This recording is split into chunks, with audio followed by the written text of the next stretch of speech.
কেমন আছো? ভালো। ভালো। আগের চেয়ে সুন্দর হয়ে গেছে। ছবি তুলতে ইচ্ছে করছে বুঝি। এই যে ক্যামেরাম্যান। ইয়েস, আপনি। ফর ইউর কাইন্ড ইনফরমেশন, ছবি তুলে তাদেরকে ক্যামেরাম্যান বলে না, photographer. I am not a photographer. আমার এক ফ্রেন্ডের বিয়েতে আসছিলাম কিছু স্পেশাল মোমেন্ট ধারণ করার জন্য। আপনার স্পেশাল মোমেন্ট কি ধারণ করেছেন আমি এটা দেখতে পারি? এটা একান্তই আমার ব্যক্তিগত ব্যাপার। এটা আমার কেন যদি মনে হচ্ছে আমার কিছু ছবি আছে তাই দেখতে যাচ্ছি। শিওর?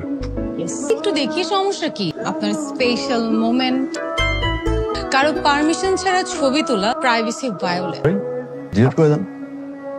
এত সুন্দর করে কপালে টিপ পড়লে, কষ্ট করে চোখে আবার লেন্সও পড়লে, দেখে মনে হচ্ছে পার্লার থেকে সেজে এসেছে। ফটোগ্রাফার যদি ছবি না তুলে খারাপ দেখায়। আপনি কি আমার সাথে বাই এনি চান্স ফ্লার্ট করছেন? ফ্লার্ট আমি করি না, যা বলি ডিরেক্টলি করি।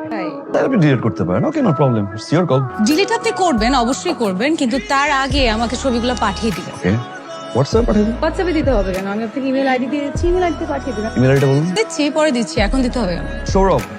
Dipa. Nice perfume. I know, nice to meet you. আপনার সাথে আমার ইম্পর্টেন্ট কথা আছে। কি? মেকআপটা কোত্থেকে করছে? আপনি জেনে কি করবেন? আমার বউকে করার কথা। বিয়ে করেছেন? Not yet. পাত্রী পেয়েছেন? পেয়েছি।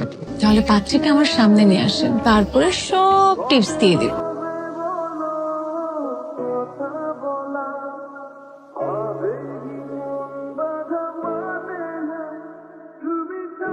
সৌরভ নামটা অনেক সুন্দর। দীপা নামটাও কিন্তু খারাপ না। দীপা নামের বৈশিষ্ট্য হচ্ছে, ধরুন আইসক্রিম নিয়ে আসলাম, আপনাকে আইসক্রিম দিলাম, রিসিভ করলেন, ফ্রেন্ড হয়ে গেলেন। আপনি আইসক্রিম পছন্দ করেন তাই না? খুবই পছন্দ করি। কাল ঘুরতে যাবেন? আই নো আপনি না বলবেন। একটাবার হ্যাঁ বলে। You will enjoy the best day ever, I promise. আপনার ফোনটা দেন। সকালে ফোন করে ঘুম থেকে উঠিয়ে দিন। বাই। তোমার জন্য।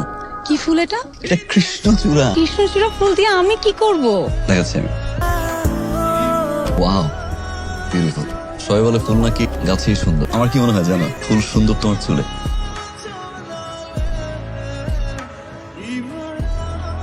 তুই যে হিন্দু এটা ভুলে যাস না সৌরভ। কি করবো বল, প্রথম দেখাতে মেয়েটাকে ভালো লাগে। বারবার আমি বলতে চেয়েছিলাম, আমার কাছে মনে হচ্ছিল এটা শোনার পর যদি রিয়াক্ট করে। দেখ ভাই, মিথ্যা দিয়ে শুরু করা সম্পর্ক বেশি দিন টেকে না। আই প্রমিস, আমি নিজে ওর সামনে দাঁড়িয়ে সবকিছু খুলে বলবো। একটা মেয়ের সাজলে এত সুন্দর লাগছে বলে মনে হয় প্রথম দেখলাম। মেয়েরা মাঝে মধ্যে অকারণেই সাজ, তাদের মায়াবতী হতে ভালো লাগে, তাই। একটা নাম দিতে চাই তোমাকে, দিব? তুমি কি মায়া হবে? আমার মায়া।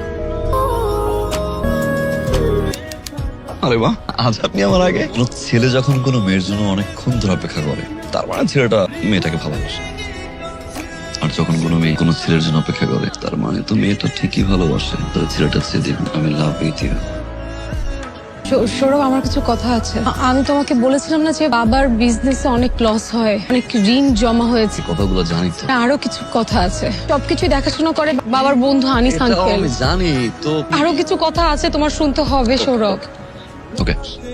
বাবার চিকিৎসার জন্য যত টাকা লাগে সব টাকা আনিস আঙ্কেলেরই দেওয়া। এখন আনিস আঙ্কেল চাচ্ছে তার ছেলের সাথে আমাকে বিয়ে দিতে। বাবাও এতে রাজি।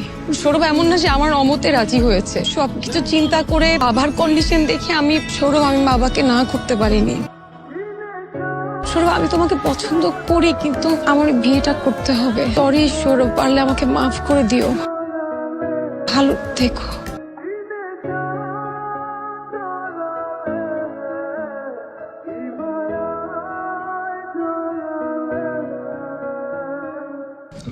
না, আমি সরি। আমার মনে হয় আমি তোমার সাথে অন্যায় করেছি, তোমাকে মিথ্যে কথা বলেছি। না দীপা, অন্যায় তুমি কখনোই। অন্যায় আমি করেছি। অনেক বড় এক সত্য লুকিয়েছি তোমার কাছে। সত্যটা বলার জন্য অনেক খুঁজেছি তোমাকে। সম্পর্ক থাকার সময় অনেকবার বলতে চেয়েছি, পারিনি। আজ বলবো, সত্যটা বল তোমার সামনে। দীপা, আমি সৌরভ শাহ, সৌরভ আহমেদ না। আমি যখন প্রথম তোমাকে দেখি, আমি ভালোবেসে ফেলি। বলতে পারো লাভ এট ফার্স্ট সাইট। এক ধরনের পাগলামি কাজ করে। আমি ভেবেছিলাম তুই মুসলিম, তাই নিজের সত্যটা লুকিয়েছিলাম। But Dipa, you are right. জন্ম, মৃত্যু, বিয়ে স্রষ্টার হাতে। আর স্রষ্টা মিথ্যা পছন্দ করেন। যে সম্পর্কের শুরুটা মিথ্যা দিয়ে হয়, সেই সম্পর্ক কখনোই টিকে না।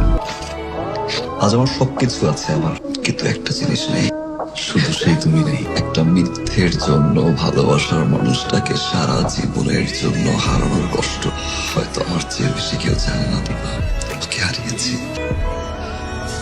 দিবাই, মন থেকে সরি বলেছি, আমি ক্ষমা চাই তোমার কাছে। সৌরভ, আমি দীপান্বিতা সরকার দীপা।